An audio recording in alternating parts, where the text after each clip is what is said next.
Réunion spéciale de l'Assemblée générale de l'ONU sur l'usage du droit de veto par la Fédération de Russie au régime de sanctions sur le Mali. C'est une session spéciale d'explication qui est ouverte aux États membres de convoquer après usage du droit de veto pour un membre permanent du Conseil de sécurité. C'est une réunion politique au cours de laquelle les États membres se prononcent sur l'ordre du jour, mais dont les conclusions ne sont pas contraignantes.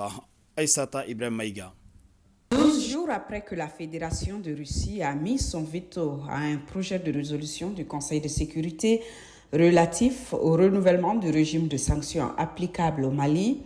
rendant de fait ce régime inopérant, l'Assemblée générale de l'ONU a débattu hier après-midi des circonstances entourant l'exercice du droit de veto. C'est le deuxième débat de l'année au titre de l'initiative relative au veto et en vertu de sa résolution adoptée l'an dernier et dans laquelle l'Assemblée générale dispose des mandats lui permettant de convoquer une séance dans les 10 jours ouvrables suivant l'exercice du droit de veto par un membre permanent du Conseil de sécurité, et cela afin de débattre de la situation pour laquelle le veto a été opposé. En ouvrant le débat, le président de l'Assemblée générale a mis l'accent sur la situation au Mali. Pour lui, cela imposait, je cite, de tendre vers l'unité et le consensus. Le représentant de la Fédération de Russie lui a rappelé que sa délégation a présenté le 30 août un projet de compromis que les membres occidentaux ont préféré ignorer. Dénonçant à cet égard l'attitude de la France, pays porte-plume sur ce dossier, il a fustigé l'imposition aux Maliens de mesures qu'il rejette.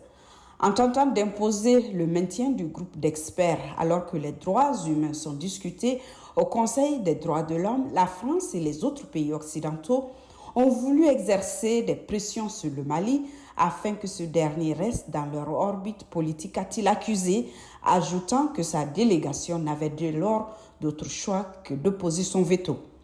Intervenant à son tour, l'ambassadeur représentant permanent du Mali a rappelé que son gouvernement avait demandé en 2017 au Conseil de sécurité d'imposer des sanctions aux auteurs d'entraves à la mise en œuvre de l'accord de paix. Il a ajouté que le groupe d'experts mis en place dans ce cadre a souvent outrepassé le mandat fixé par la résolution 2374-2017, se muant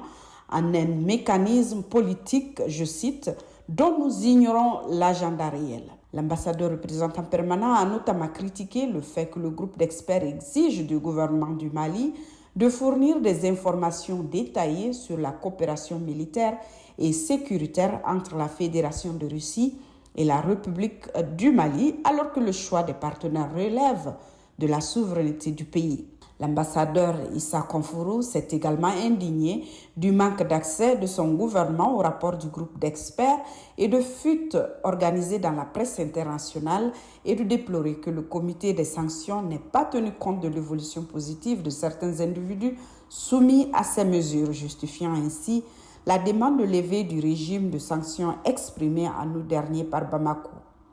Dans ce contexte, il s'est réjoui de l'usage légitime du droit de veto par la Fédération de Russie qui a permis, selon lui, de mettre fin à un instrument de pression,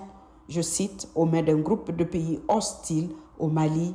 et à ses choix.